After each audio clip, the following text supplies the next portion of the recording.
Trading saham adalah transaksi jual beli surat kepemilikan atas perusahaan maupun perseroan terbatas dalam jangka pendek. Umumnya jangka pendek yang dimaksud dapat dilihat dari harga pasar setiap harinya. Selain itu, trading saham adalah kegiatan memperjualbelikan saham yang bergantung pada fluktuasi harga pasar. Jika Anda bersikap pasif saat berinvestasi saham, maka Anda harus lebih aktif dalam trading. Hal utama yang harus Anda perhatikan saat melakukan trading saham adalah menentukan kapan waktu dan harga terbaik dalam jual beli saham. Maka seorang trader dianjurkan untuk selalu menganalisa pasar secara rutin agar memperoleh keuntungan maksimal saat menjualnya. Investasi dan trading saham adalah beberapa istilah yang sering Anda jumpai saat memulai menabung saham. Sebetulnya kedua istilah tersebut adalah hal berbeda, dan berikut perbedaan antara trading saham dan investasi. Seorang investor cenderung memegang prinsip buy and hold saat melakukan investasi saham. Biasanya investor menanamkan modal di saham untuk jangka waktu panjang sehingga ia tidak begitu memperdulikan fluktuasi harga saham per hari. Sebaliknya, prinsip trading saham adalah buy and sell.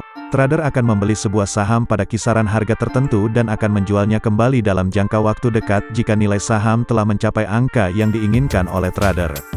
Investasi saham memiliki resiko yang lebih rendah dibandingkan trading.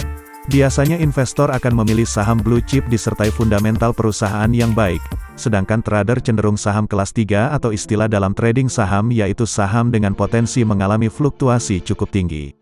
Karena digunakan untuk jangka panjang, maka investor umumnya melakukan analisis fundamental perusahaan seperti laporan keuangan hingga kinerja perusahaan sebagai acuan. Sedangkan trader cenderung melakukan analisis teknikal. Teknik tersebut dapat membantu trader dalam memantau harga saham dalam periode singkat. Ada banyak sekali cara trading saham pemula yang sangat mudah untuk dicoba, salah satunya online trading melalui handphone pribadi. Di samping itu juga terdapat berbagai cara trading lainnya yang perlu kalian ketahui.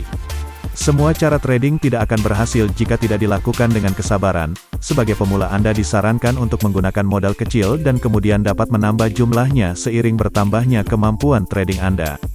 Trading dapat dibedakan menjadi dua berdasarkan periodenya, yaitu jangka panjang dan pendek. Jangka pendek memiliki resiko besar namun peluang profit lebih cepat. Sedangkan jangka panjang beresiko lebih kecil namun peluang profitnya membutuhkan waktu lama. Umumnya ada 22 jenis indeks saham terdaftar di Bursa Efek Indonesia yang sering digunakan oleh pemain saham. Misalnya IDX 30 yaitu 30 saham berlikuiditas tertinggi dan didukung oleh kualitas perusahaan profesional. Saat bermain saham, pilihlah sekuritas yang mempunyai persentase biaya rendah. Contohnya, 0,20% dari total pembelian saham. Hal ini bertujuan agar keuntungan Anda dapat lebih maksimal. Lalu trading secara harian dilakukan oleh trader yang ingin cepat memperoleh keuntungan. Singkatnya, cara trading saham harian ini merupakan saham yang Anda beli dan dijual kembali di hari yang sama, dan beberapa keuntungannya adalah menghindari risiko kerugian. Dengan trading secara harian, Anda dapat melakukan pemantauan di setiap waktu. Sehingga saat terjadi indikasi penurunan harga, Anda dapat bergerak cepat untuk mengatasinya. Lalu mengumpulkan profit harian. Meskipun keuntungannya tidak sebesar saham jangka panjang, namun jenis trading ini dapat memberikan keuntungan setiap harinya. Dengan syarat adanya strategi yang tepat dalam melaksanakannya, serta mendapatkan modal dengan cepat. Jika Anda dapat mendapatkan keuntungan harian secara konsisten, maka Anda akan memperoleh modal lebih untuk menambah produk saham yang dibeli, sehingga keuntungan yang didapat pun lebih banyak lagi.